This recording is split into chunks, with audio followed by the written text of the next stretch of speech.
Hello friends, இங்கே பார்த்தீங்களா, last time என் வீடியோவில் இந்த மல்லிகைப்பூ செடி காட்டியிருப்பேன். என் அண்ணி வச்ச செடி எவ்வளோ பெருசாக புதர் மாதிரி வளர்ந்துருக்கு பார்த்தீங்களா. இப்போ பார்த்தீங்கன்னா மல்லிகைப்பூ சீசனுன்றதால எல்லா செடியிலையும் பார்த்தீங்கன்னா அப்படி 5 4 3 அப்படின்னு சொல்லிட்டு கொத்து கொத்தாக பூத்துருக்கு.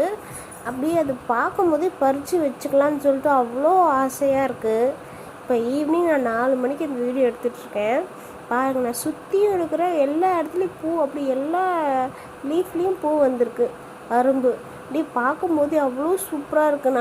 எனக்கு அப்படியே ஆசையாக இருக்குது. நான் இப்போ பெருசாக இருக்க பூ மட்டும் பறிச்சிட்ருக்கேன். பார்த்தீங்களா எவ்வளோ வாசனையாக இருக்கும் தெரியுமா இந்த பூ.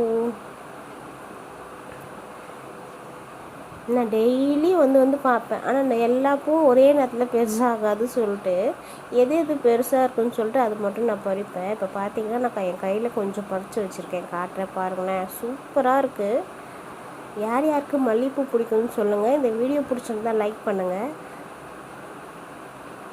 மேலேயும் அரும்பு விட்டுருக்கு பார்த்தீங்களா. ஒரு பூ பூத்து கீழே விழுந்திருக்கு. இது பார்த்தீங்கன்னா இப்போ நான் பறித்த பூ. இந்த வீடியோ பிடிச்சிருந்தா லைக் பண்ணுங்கள்.